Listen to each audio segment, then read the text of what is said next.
crack seal, GPS site 483865, the slurry 48Q320, and the thin overlay 48Q310. As you can see, the only real distress out here on the chip seal is the bleeding. Some interesting patterns going on as a direct result of the strip seals or patching that was done prior to the chip seal. For the most part, it would appear you've got some bleeding along the shoulder stripe, some bleeding about a meter off the shoulder, and then some bleeding there in the inside wheel path. The bleeding along the shoulder dies out just shy of station 1. Bleeding on these two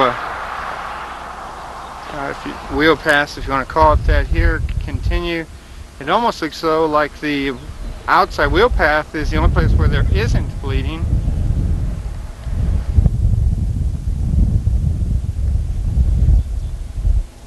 And then you come onto an area where you can see the boundaries of a former strip seal or something, because it's pretty descript. It turns into moderate severity bleeding. You can put your footprint in it pretty easy along the shoulder and here in the middle of the lane, almost all the way out, about half a meter shy of the center stripe.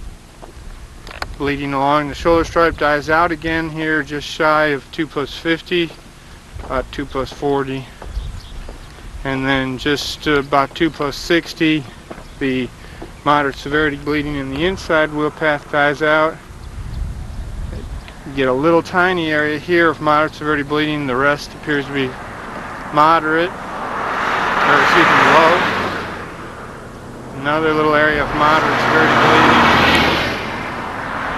That is station 3. And then right at about 3+20 feet to indicate the end of this area of patching underneath the chip seal or what have you. And you got a little area of low severity that continues on through the rest of the section. Here right through the middle. For the most part, I guess you can get the picture. It's just different patterns of bleeding though. Station 4. We didn't see any cracking in the whole section. Correct, the rutting a little bit less than the control. Only had, I think, a high here was 10.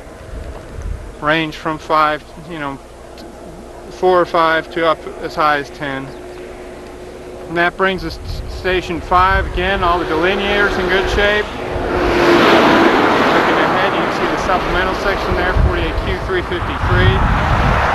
Looking back over the chip seal section, you can get a good perspective of the different severities of bleeding there. Moderate severity almost makes it difficult to tell because there's much low severity bleeding as there is. Further back, you can see the control and all the bleeding on it. A little bit more obvious from this perspective. With that, I'll go ahead and conclude the video for section 48Q350, and we'll move on to the last section out here, the supplemental section, 48Q353. 48